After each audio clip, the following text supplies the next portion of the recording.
That's not bad. That's really not bad. Again, scale's a little off. Let's see here. That's pretty good too.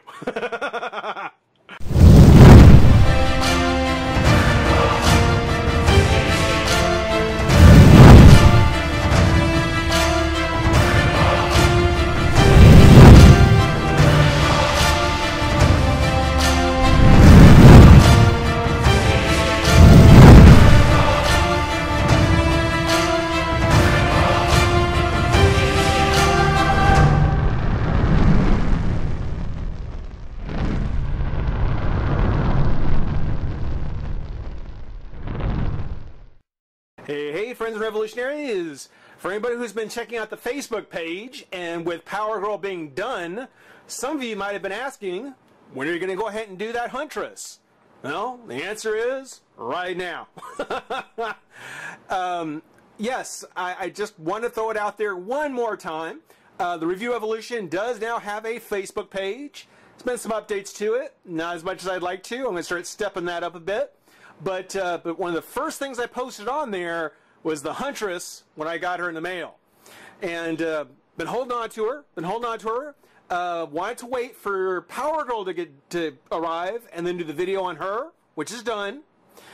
And now we're going to go ahead and take a look at Huntress, because actually Huntress is the most recent from this line, from the DC Comics Bishoujo statues. The Koto Bayukia Bishoujo, and for those of you who are helping with the pronunciation, I appreciate it. I'm still getting it wrong. Just bear with me. But the Huntress, or in this case, just Huntress. This one. The first Huntress figure I've got so far. This is my first Huntress figure, statue, what have you. This is my first. I'm really, really stoked when Mattel's going to put out the DC Universe, the online figure. I'm going to be really stoked when she comes out. But yeah, this is the first Huntress I've gotten, and I'm really, really excited because taking a look at that concept portrait, there's a lot to love. There's always a lot to love with these statues. So very much. Oh, that's fantastic. Of course, there's a smaller version of it. As far as looking at her impact, kind of hard to see. You can make her out if you look close enough. But one thing I didn't mention with the others, and I think kind of is a good time to mention for Huntress, because of course you can't see her, is the fact that the lining, the cardboard backdrop inside the box is always themed for the character. With Power Girl, it was kind of a red. It's like this bright and flat red color. In this case, it's kind of a lighter and darker purple kind of explosion happening. And you can't see it, or at least I don't know if you can see it. It makes it real hard to see on camera. It makes it really dark in there.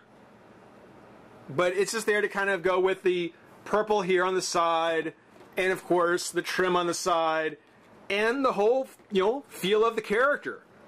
Black, white, and purple. That's her thing. And she rocks it really well. Oh, it's so beautiful. But this is one of the few times when I would probably say that if you are collecting these, Huntress, I mean, in person, she still looks nice. You can still see her well enough if you keep her in pack.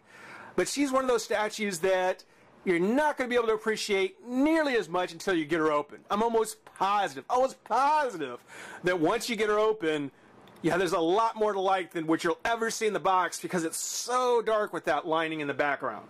So just to kind of throw that out, if you do normally keep stuff in package, yeah, make sure you might want to buy an extra Huntress, because she might be the one you take out. Here you can kind of see again, there's that concept art in the back.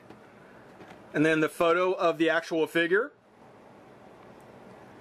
So nice. Oh, so much to love. So much to love. We'll talk about the write-up first. DC Comics Bishoujo Huntress statue.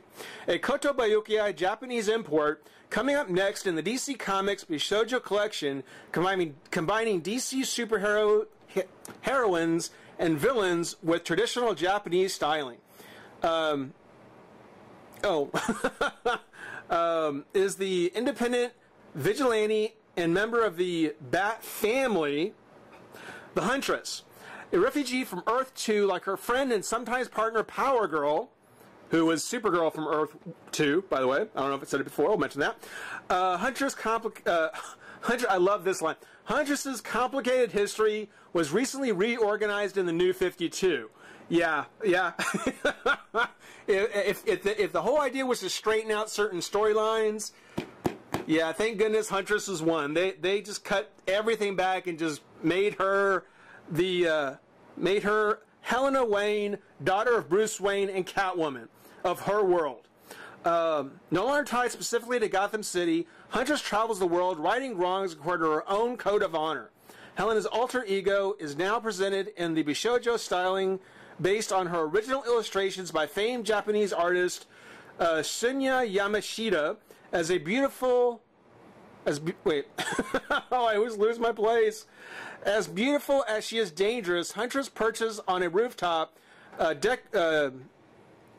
decoration to survey the busy city and streets below her. With one leg raised, one leg raised. Boy, I'm gonna mess that one up. Helena leans forward to slightly hold her trusty staff with both hands. The martial arts sleek black purple costume enhances her dangerous allure. The Huntress's outfit is incredibly sculpted. Details in the patterns on her boots, the pouches, the compartments on her belt. We'll check all those. We'll check them all. And her great cape billowing in the wind. Of course, no Bishoujo statue would be complete without a beautifully expressive face and equally dynamic flowing hair. Standing 9.5 inches tall, 1/7 scale, on an exclusive base, decorated with a griffin under her foot. Huntress was sculpted by Mashiro Takahashi Gil. Display the vigilante by herself or alongside her friend Power Girl or alongside Batgirl, whose matching base design makes her a great complement piece. And, well, I'll talk about that here in a minute. But here in the corner, where we would normally see who's coming next, it says collect other awesome characters available now, Harley. Yeah, sure, Harley's already out. Who's next? Who's next? Who's next? I know Harley's out. Who's next? But that's taking a look at the packaging. Let's go ahead and pop Helena, the Huntress, out of her pack. Have some fun. Be right back. All right, we've got Helena open, and I am super impressed. I am super impressed. She is really, she doesn't knock Supergirl off the top list. Sorry. Supergirl is still my favorite, but man, she definitely gives Ivy a run for her money. Huntress is phenomenal. This is a great statue. One thing, I won't call him little. I won't call him little for reasons we'll talk about. But one thing about her that kind of doesn't, I don't care for as much, kind of knocks her down the list. But other than this one thing, which we'll talk about, everything else on the statue is so amazing. This is so cool. This is a great statue to have. Huntress fans, Bat Family fans, DC fans, guys, girls, people. You are looking at a great statue. This is just so awesome. First, take a look at the face. Again, very traditional kind of Japanese, pretty girl style face. That light skin, that light pale skin that they use for all these characters against her dark black hair. And then that mask, her purple mask, which the purple is just unbelievable. It is beautiful. There's so much I want to say. I mean, but the contrast of her light skin, her very well painted makeup, her very pretty eyes. She's got some pretty green eyes in there. I can't get her as close as I like because of the base, but but everything, it's so dynamic, just in the face itself. You know, you look at the hair, how the hair is billowing, and just like with Wonder Woman and the others, you see how the paint fades out into this translucent plastic on the tips. And not just here on the ends, but even around her bangs. Even down here on the edge of her bangs, down there over her shoulder, all across the figure, wherever the hair gets to the ends, it starts to thin out and fade.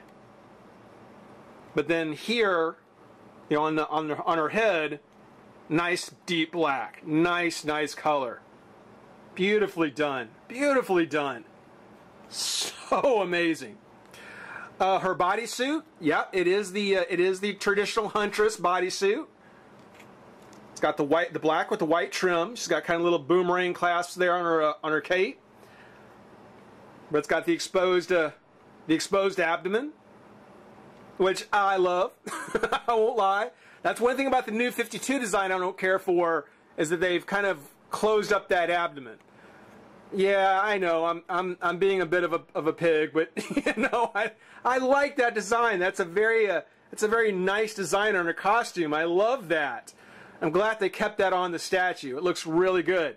And then if you look around her pelvis, you can see again, you know, where there are folds around her, where her leg and waist is. The sculpting on the fabric, beautiful, beautiful, beautiful. Here, where she kind of has that twist in her waist. She's kind of leaning over a bit. You can see there where it's kind of scrunching up.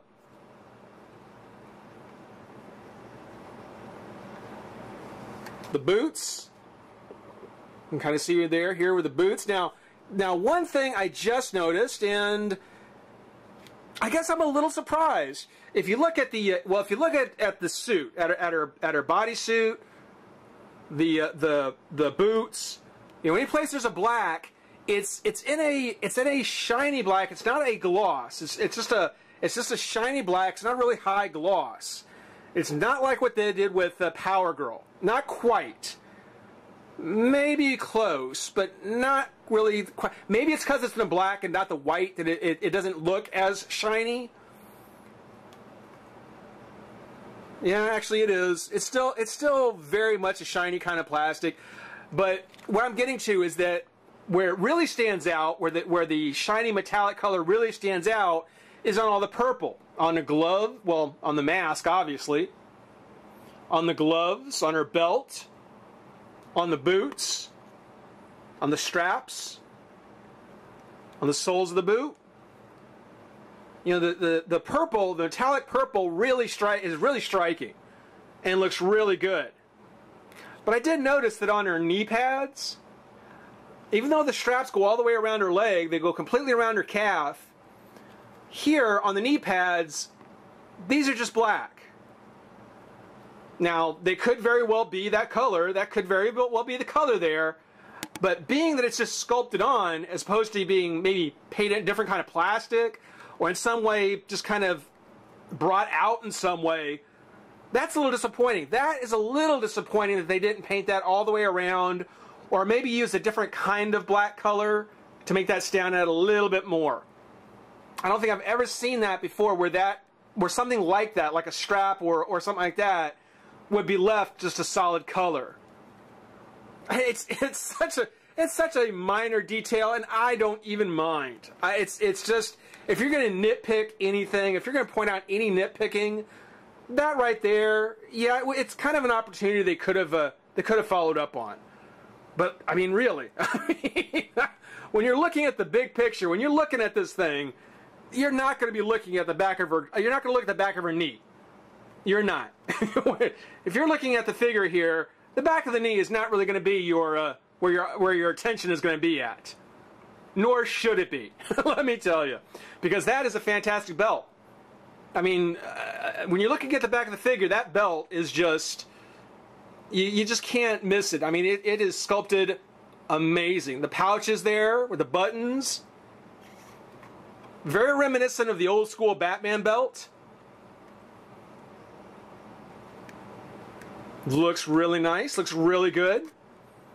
Can even see underneath the cape, and the cape is a very stiff cape. It's got good sculpting. Again, where you see it kind of crumbles and bundles, just like with the Power Girl, there is kind of a darker plastic that's into the grooves, into the settings.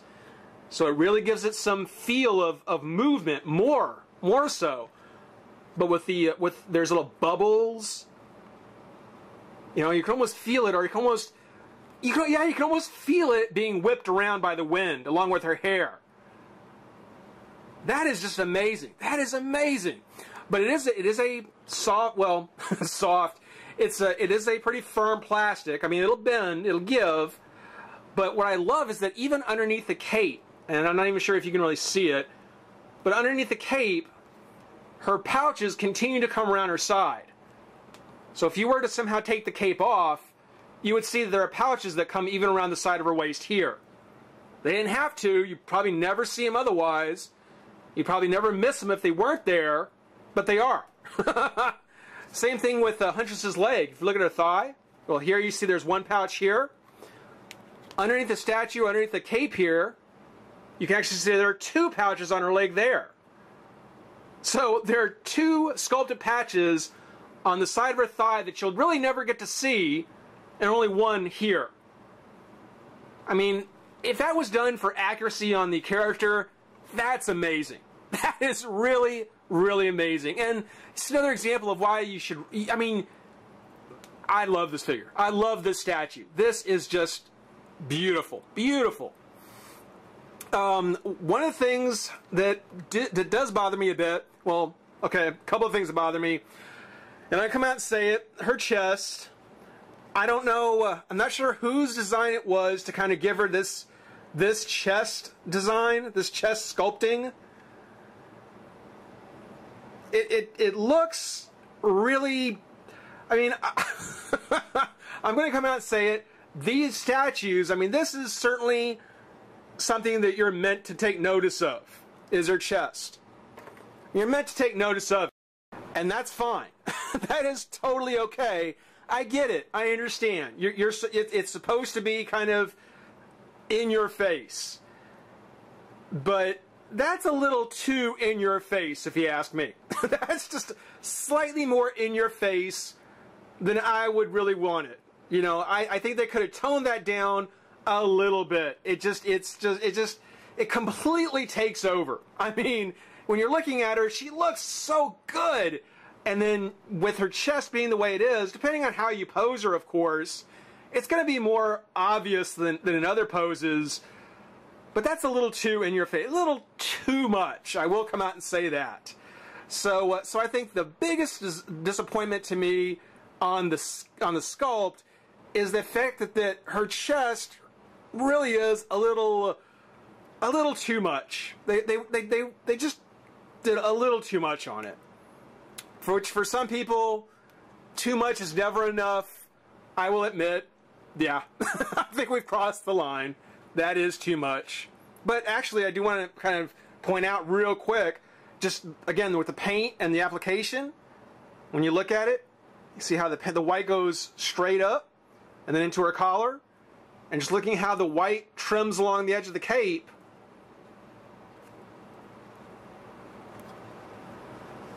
It is so nice, so clean, so nicely done. Goes up to her collar, runs along the inside of her collar, the top of her collar. The mask, I love how the mask comes all the way down to her chin. It's got those elements of Batman as far as almost like a cowl, but at the same time it's got that darker kind of, you know, long-gloved, high-thighed, Catwoman kind of thing going. A beautiful blend of the two characters. Whoever originally designed Huntress, whoever originally came up with the concept of this, wow. I mean, and to the sculptors, double wow. Now onto her base, which is just a regular black base. This is becoming more the norm. Power Girl was a bit of an exception, but yeah, it's just a regular black base. She does have the gargoyle here, which I gotta admit is better than the Harley hammer. It doesn't quite look as plasticky. It is. It really is. It's a much softer plastic, but it doesn't really look it. It looks a little bit more solid than Harley's hammer did. I just think that, that it would have been nicer to have a little more dry brushing around it. Maybe even do the base in the same kind of color as the gargoyle. Because if they were suggesting putting Huntress next to Batgirl as kind of a companion piece, yeah, I would have liked to have seen something more than just these two. You know, one a gargoyle, one a griffin, being what brings them together.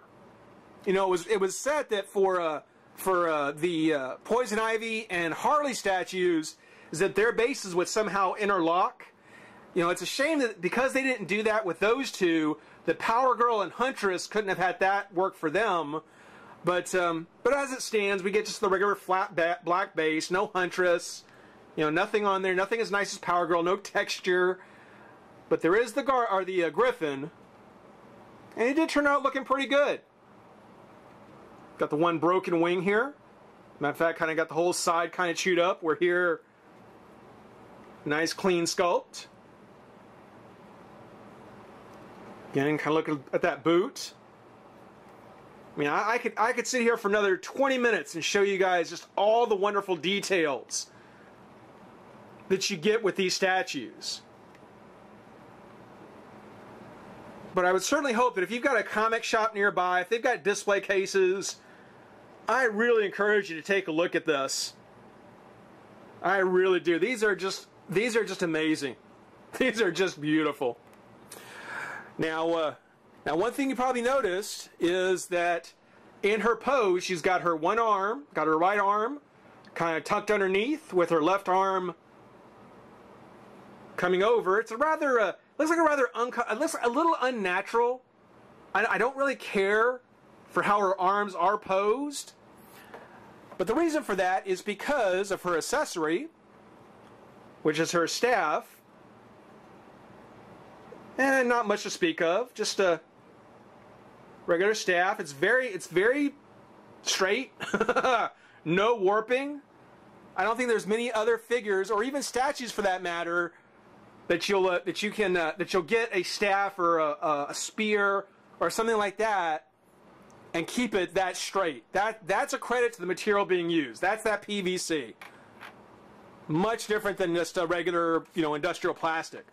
But the reason is in there because according to the instructions, the staff will actually split so that you can actually fit it into her hands. So we take the staff and take it apart just like so. Take this one. I haven't done this yet, so this is the first time I'm doing it.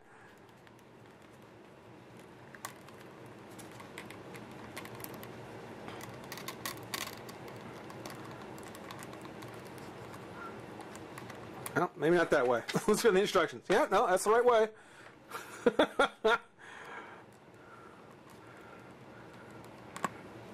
Oh, there we go. Okay, so that goes down there. Through her other hand like so. And then you just peg it back in. It's a real small peg. I might actually encourage you gluing it in place. But yeah, the chances are that if you ever want to move, you probably want to be able to take it back apart.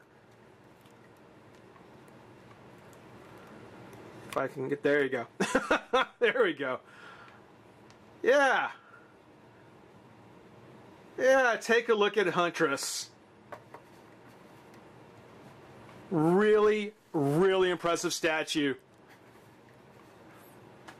Oh, man. She is going to look fantastic. She is going to look so good. Yeah. So at this point, yeah, we've got almost all the Bishoujo DC heroines and villains so far. Catwoman's the only one I don't have yet. She is pretty pricey. I'm still keeping my eyes open to finding a deal on her. But Huntress is the most recent one. We've got everybody else, so who's next? Who's next? Who do you think is next? I'm hoping for Zatanna. I'm really hoping Zatanna's next. But let me know who you think. Let me know what you're thinking is would be the next DC heroine that should be coming from the Kotobuyoki series. In the meantime, guys, I thank everybody for watching. Rate, comment, subscribe, join the revolution. We'll see you soon.